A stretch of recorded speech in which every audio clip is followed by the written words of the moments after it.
Welcome to the reading of Genesis chapter 25. This chapter recounts the death of Abraham, the continuation of his legacy through Isaac and Ishmael, and the birth of Isaac's sons, Jacob and Esau. Abraham marries Keturah, fathers more children, and is buried by Isaac and Ishmael. The account of Ishmael's descendants is detailed, followed by the story of Jacob and Esau, whose rivalry begins even before their birth, culminating in Esau selling his birthright. This narrative underscores God's faithfulness to his covenant and the tensions within families. Let's begin the reading. Abraham had taken another wife, whose name was Keturah.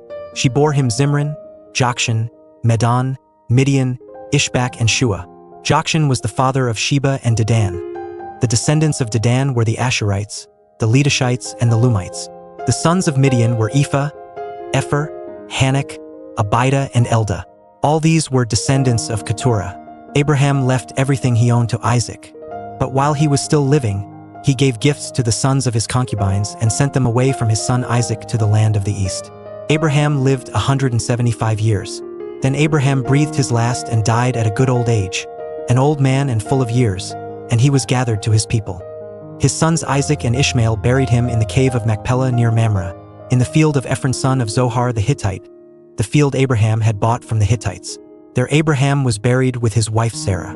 After Abraham's death, God blessed his son Isaac, who then lived near Beer Lahai Roi.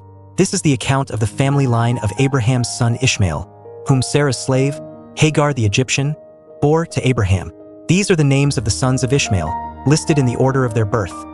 Nebaioth the firstborn of Ishmael, Kedar, Adbeel, Mibsam, Mishma, Duma, Massa, Hadad, Tema, Jetur, Naphish, and Kedemah.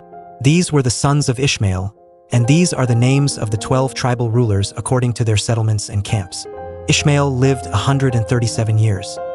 He breathed his last and died, and he was gathered to his people. His descendants settled in the area from Havilah to Shur, near the eastern border of Egypt, as you go toward Ashur. And they lived in hostility toward all the tribes related to them. This is the account of the family line of Abraham's son Isaac. Abraham became the father of Isaac, and Isaac was 40 years old when he married Rebekah daughter of Bethuel the Aramean from Paddan Aram and sister of Laban the Aramean. Isaac prayed to the Lord on behalf of his wife, because she was childless. The Lord answered his prayer, and his wife Rebekah became pregnant. The babies jostled each other within her, and she said, "Why is this happening to me?" So she went to inquire of the Lord. The Lord said to her, "Two nations are in your womb, and two peoples from within you will be separated. One people will be stronger than the other, and the older will serve the younger." When the time came for her to give birth, there were twin boys in her womb. The first to come out was red, and his whole body was like a hairy garment. So they named him Esau. After this, his brother came out, with his hand grasping Esau's heel. So he was named Jacob. Isaac was 60 years old when Rebekah gave birth to them.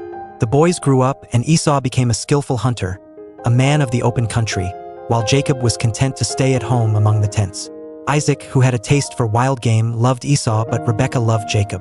Once when Jacob was cooking some stew, Esau came in from the open country, famished. He said to Jacob, "Quick, let me have some of that red stew. I'm famished."